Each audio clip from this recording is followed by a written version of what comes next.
Greetings. This presentation shares how to build professional learning committees, otherwise known as PLCs, for English language learners among teacher teams.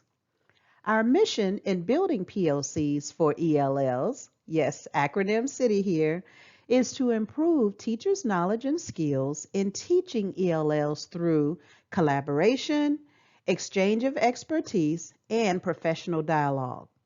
In order to help students access the content in their classes with the goal for students to be able to demonstrate their progress.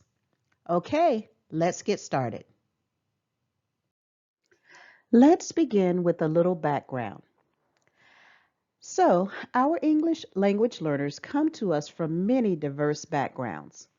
Along with their varied native languages, they also have very different academic backgrounds. And the beauty of this melting pot of minds is that they bring funds of knowledge like you would not believe into the classroom. So one example that stands out for me is my previous student that we all dubbed Mr. MBA. So this student was a newcomer and a beginner English language learner. And so our class that year was doing a candy selling fundraiser.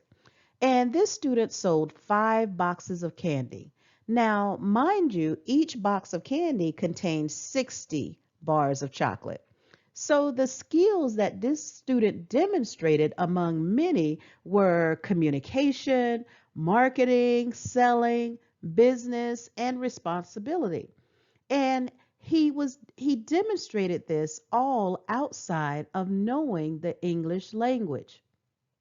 So this was truly an example of students being able to express themselves in other ways outside of English. And so I, as a teacher, personally love finding out what my students are capable of doing. It makes teaching so rewarding. So what will the PLC look like? So remember that the purpose of the PLC is to improve teachers' knowledge and skill in teaching ELLs, and they do that through collaboration and exchange of their expertise and professional dialogue. So teachers will meet once a week or as needed to discuss teaching strategies that will help make the content accessible for the students in their class. So teachers can discuss strategies such as jigsaws, TPR, which is total physical response, or collaborative strategies like four corners or think, pair, share. And so all of these are just a few of the examples that teachers can use to make the content accessible for their students. So the ESOL team teachers will have a caseload of students. And for example, the caseloads can be divided by grade level or proficiency level. And so the ESOL team teachers can be creative in how they divide and create their caseloads.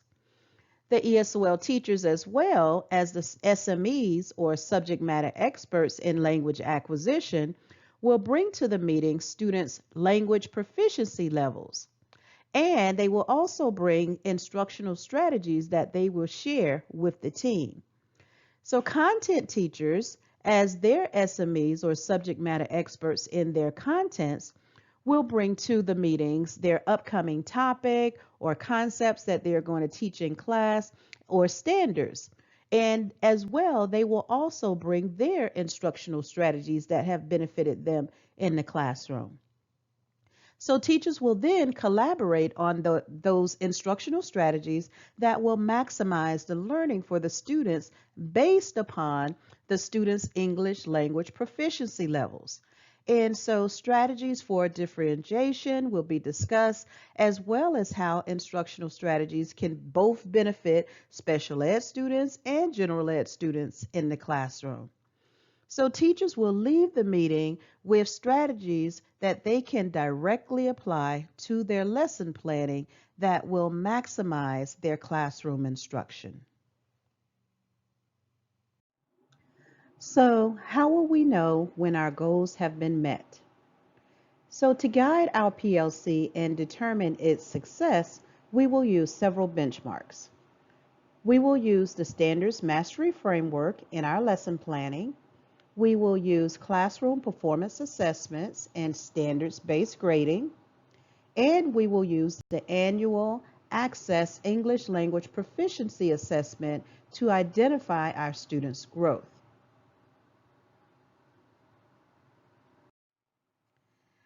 As I wrap up, I want to iterate that this presentation is meant to be a general guide, a guide for which teachers can be creative in their implementation at their schools. I believe that as we, as teachers, grow and learn in our PLCs, then so shall our students. So teachers, I wish you good luck and I wish you happy teaming. Thank you for listening.